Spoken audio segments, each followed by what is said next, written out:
श्री स्वामी समर्थ. जय जय स्वामी समर्थ. मराठी वर्षाचा पहिला सण म्हणजे गुढीपाडवा. तर यंदा 2026मध्ये गुढीपाडवा कधी आहे तर 19 मार्च वार आहे गुरुवार. तर या दिवशी गुढीपाडवा मराठी सण हा आलेला आहे.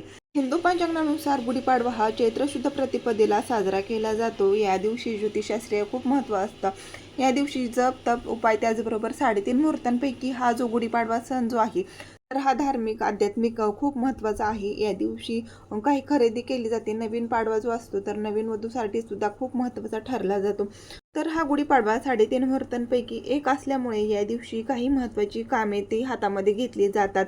मग बघा, एखादी प्रभावी उपाय असू शकतात किंवा मग तुमचं एखादं काम असेल. कारण बघा, अशी मान्यता आहे की या दिवशी भगवान ब्रह्मदेवाने पाडव्याच्या दिवशी विश्वाची निर्मिती केली. तशीच बघा, याच पाडव्याच्या दिवशी म्हणजे गुढीपाडव्याच्या दिवशी रावणाचा पराभव करून प्रभू श्रीराम हे अयोध्येमध्ये परतले आणि याच विजयाचा आनंद म्हणून गुढी उभारून प्रभू श्रीरामाचं स्वागत हे अयोध्येमध्ये केले. गुढी उभारणे म्हणजे बघा विजय, सुख, समृद्धी आणि नवचैतन्याचे प्रतीक मानले जाते. बघा, प्रत्येक पाडव्याला गुढी उभारली जाते आणि गुढीपाडव्याला आपण नवीन वर्षाचा आनंद जो आहे तर तो आपल्याला सुखाचा, समाधानाचा आणि हे वर्ष आहे सुखाचं, समाधानाचं आणि भरभराट जाण्यासाठी आपल्या घरामध्ये, आपल्या दारामध्ये गुढीपाडव्याच्या दिवशी गुढी ही उभारली जाते. आणि आपण गुढीपाडव्याच्या दिवशी प्रार्थना करत असतो की हे जे माझं आयुष्य आहे, वर्ष आहे, सुख, समृद्धी आणि भरभराट जाऊ. तर अशी आपण गुढीला सुद्धा प्रार्थना करत असतो. आणि बघितलं गेलं तर बघा, गुढीपाडव्याच्या दिवशी कडुलिंबाच्या पानांना, मोहरला, त्याचबरोबर बघा गुळाला सुद्धा खूप महत्त्व असतं. या दिवशी कडुलिंबाची पाने, मोहर, गुळ त्याचबरोबर त्याच्यामध्ये थोडीशी चिंच टाकून हे जे नैवेद्य आहे गुढीपाडव्याला तो खाल्ला जातो. म्हणजे बघा, आरोग्याच्या दृष्टीने सुद्धा हा जो पाडवा आहे गुढीपाडवा तर तो खूप खास मानला जातो. तसेच बघा, दरवर्षीप्रमाणे आपण गुढीला सुद्धा साडी नेसवत असतो किंवा मग एखादं वस्त्र घालत असतो, ब्लाऊज पीस असेल तर हे घातली जाते किंवा बांधली जाते. त्याचबरोबर गुढीची पूजा करत असताना घरातली सुवासिनी स्त्री असेल तर ती सुद्धा साडी परिधान करत असते. बघा, महाराष्ट्रातील हा जो महत्त्वाचा सण आहे तर घरातील प्रत्येक स्त्री ही साडी नेसत असते. तर याचविषयी माहिती आजच्या व्हिडिओमध्ये देणार आहे.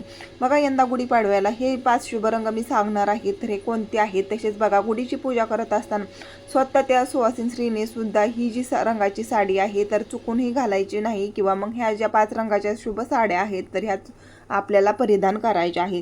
याची जी माहिती असणार आहे पुढे व्हिडिओमध्ये देणार आहे. तत्पूर्वी तुम्ही चॅनलवर नवीन असाल तर चॅनलला सबस्क्राईब करा, जेणेकरून योग्य माहिती तुमच्यापर्यंत पोहोचली जाईल आणि तुम्ही माझा एक पण व्हिडिओ मिस करणार नाही.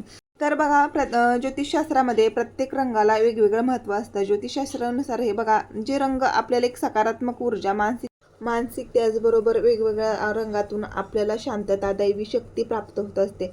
मग बघा, जे कोणते रंग असतात, बघा कोणते रंग आहेत तर हे पूजा करताना आपल्याला चुकूनही घालायचे नाहीत. तसेच बघा, तर गुढीपाडव्याच्या दिवशी 19 मार्चला गुढीपाडव्याचा जो शुभ मुहूर्त असणार आहे तर तो पहा, मला सूर्योदयानंतर सकाळच्या वेळेमध्ये गुढी ही उभारायची आहे. म्हणजे बघा, गुढी सकाळच्या वेळी उभारली तर खूप शुभ मानले जाते. जर तुम्हाला शक्य असल्यास काय करायचं आहे, पहाटे लवकर उठायचं आहे. आंघोळीच्या पाण्यामध्ये तुम्हाला थोडंसं गंगाजल टाकायचं आहे.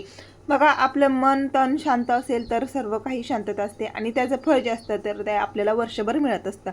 त्यामुळे तुम्हाला तुमच्या आंघोळीच्या पाण्यामध्ये तुम्हाला गंगाजल टाकायचं आहे. त्याचबरोबर 2 कडुलिंबाची पानं टाकायची आहेत आणि तुम्हाला अभ्यंग स्नान करायचं आहे. बघा, गुढीपाडव्याच्या दिवशी अभ्यंग स्नान करून आंघोळ करून गुढी उभारणे खूप महत्त्वाचं मानलं जातं, शुभ मानलं जातं. बघा, तुम्हाला स्नान करायचं आहे. त्यानंतर बघा, तुम्हाला काय करायचं आहे, गुढी उभारायची आहे. गुढी उभारताना बघा, एवढं लक्षात ठेवायचं आहे की दक्षिण दिशेला गुढीचं म्हणजे आपल्याला पूजा करताना आपलं तोंड येणार नाही याची आपल्याला काळजी घ्यायची आहे. तर मग पहा, तुम्ही उत्तर किंवा पूर्व मग पश्चिम अशा दिशेला तुम्ही तोंड करून पूजा करू शकता. तर अशी गुढी तुम्हाला उभारायची आहे. किंवा मग तुम्हाला बघा, दाराच्या उजव्या साईडला तुमची गुढी जी असणार आहे नवीन वर्षाची तर ती उभारायची आहे. त्यानंतर गुढीला बघा, तुम्हाला काय करायचं आहे, काही साहित्य लागतं. त्याच्यामध्ये कडुलिंबाची पानं लागतात, एक वस्त्र लागतं, साखरेच्या गाठी लागतात, आंब्याची पानं, हार, फुलं आणि त्याचबरोबर एक तांब्याचा कलश. तांब्याच्या कलशाला तुम्हाला 5 नाम ओढायचे आहेत. त्यानंतर बघा, तुम्हाला गुढीची व्यवस्थित पूजा करायची आहे आणि जे वस्त्र किंवा मग साडी घालायची आहे गुढीला. तर बघा, गुढीला त्याचबरोबर पूजा करताना सुद्धा तुम्हाला ही चुकूनही 2 रंगाच्या ज्या साड्या सांगणार आहेत तर त्या घालायच्या नाहीत. आणि कोणत्या शुभ रंगाच्या साड्या आपल्याला गुढीपाडव्याच्या दिवशी गुढीला त्याचबरोबर स्वतः परिधान करायच्या आहेत याबद्दल माहिती पाहूया. तर बघा, गुढीपाडव्याच्या दिवशी केशरी म्हणजे भगवा रंग हा केशरी रंग किंवा मग भगवा वस्त्र तुम्ही घालू शकता, कारण केशरी रंग हा विजय, त्याग आणि शौर्याचे प्रतीक मानले जाते. म्हणून बघा, तुम्ही ब्लाऊज पीस असेल किंवा साडी असेल किंवा मग तुम्ही शिवाजी महाराजांचा झेंडासुद्धा गुढीला तुम्ही बांधू शकता. त्यानंतर दुसरा रंग जो आहे बघा, पिवळा रंग असणार आहे. तर पिवळा रंग हा सुवर्ण सुंदरता, सुवर्ण गुण, त्याचबरोबर सत्वगुण, सूर्याचा, त्याचबरोबर सुवर्ण समृद्धी दर्शवतो. त्यामुळे तुम्ही पिवळ्या रंगाचं सुद्धा वस्त्र गुढीला उभारू शकता किंवा मग तुम्ही स्वतः परिधान करू शकता. त्याचबरोबर बघा, काही ज्योतिषशास्त्रामध्ये हिरवा रंग सुद्धा बघा खूप महत्त्वाचा असतो. हिरवा रंग हा निसर्गरम्य असतो आणि हिरवा रंग हा सात्विक गुण असतो. हिरव्या रंगाच्या साड्या सुद्धा तुम्ही परिधान करू शकता आणि गुढीला वस्त्र घालू शकता.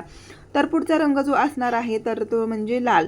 तर पहा, सौभाग्यवती स्त्रियांसाठी लाल रंग हा अतिशय महत्त्वाचा असतो, पवित्र आणि शुभ असतो.